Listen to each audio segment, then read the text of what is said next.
Yeah, good morning to one and all.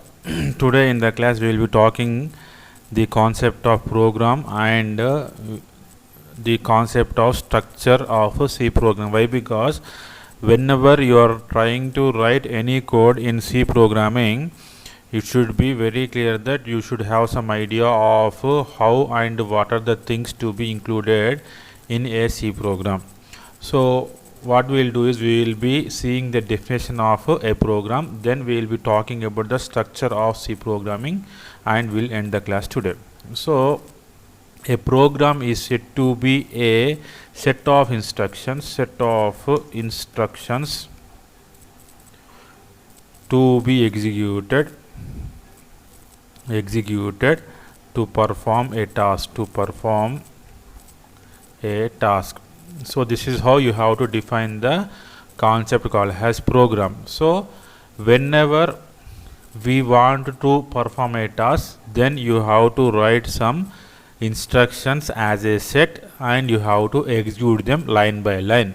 So if at all the code written by you is not having any error, then the desired output will be displayed, or else it will be showing like particular line is having error, try to rectify it. So this is how you have to understand the concept of program.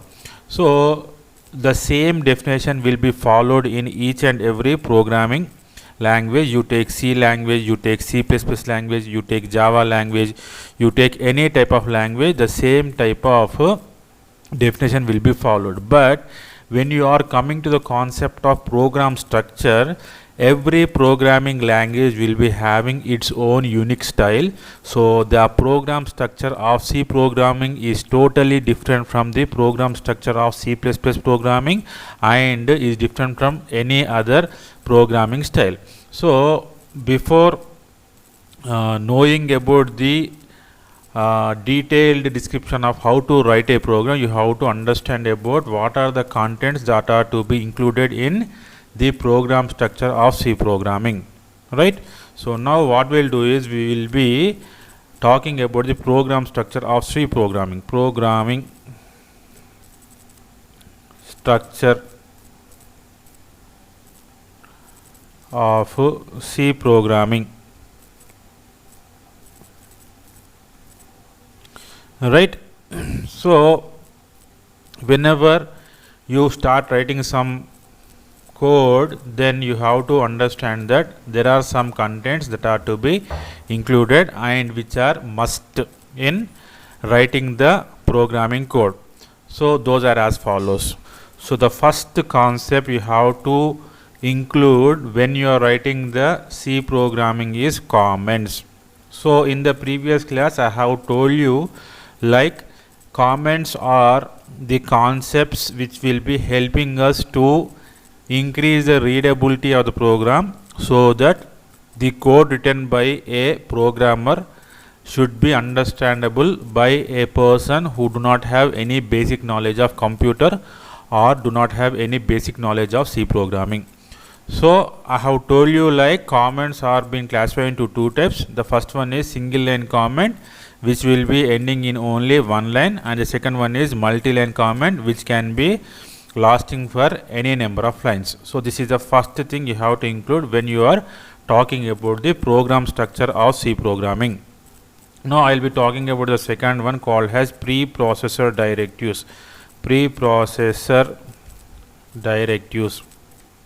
So now it is like we have a C library in which we do have some predefined functions, predefined things that are to be used on the requirement of the user, and these statements are called as preprocessor directives because these statements will be executed before the execution of the actual code we write. In programming, what we will do is we will be writing some code that is accepted, but here preprocessor directives are the statements that will be executed before the execution of the actual code what we are trying to write. So this is the importance of preprocessor directives, right? So based upon the code you develop, you will be choosing the different types of preprocessor directives in the program. So this is the second one you have to go with. The third one is function prototypes.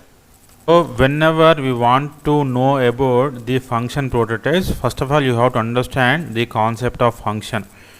Function is a subprogram that is performing a particular task. So I can define the term function like this. Function is a subprogram that is trying to perform a particular task.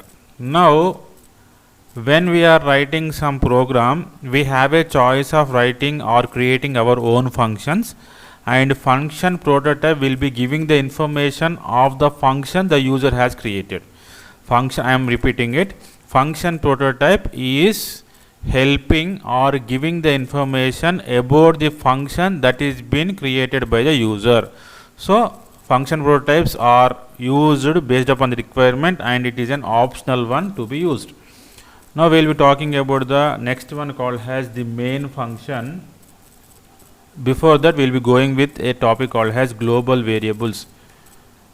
So when we have spoken about the variables, we have spoken that variables are of two types.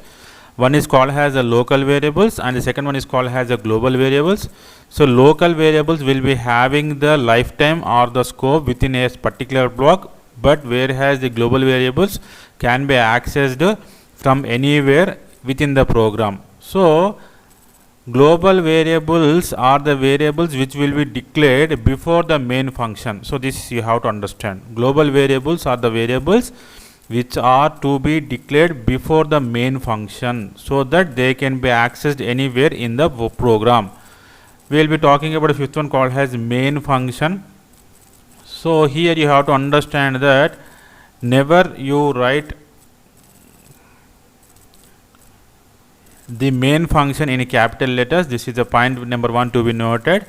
And point number 2 is every C program will be having at least one main, and it can have many mains, but depends upon the code written by the user, and it is a very rarest thing that we will be having more than one mains in C programming, but at least one main will be included in C programming, right? So this is the point to be noted, right? Next one is the local variable declaration.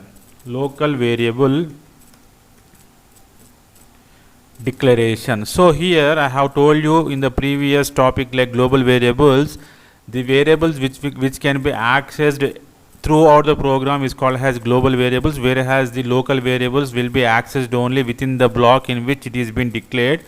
So local variables can be declared at any number, right? And local variables can be used mostly when compared to global variables. And the last one we will be talking is about the programming statements.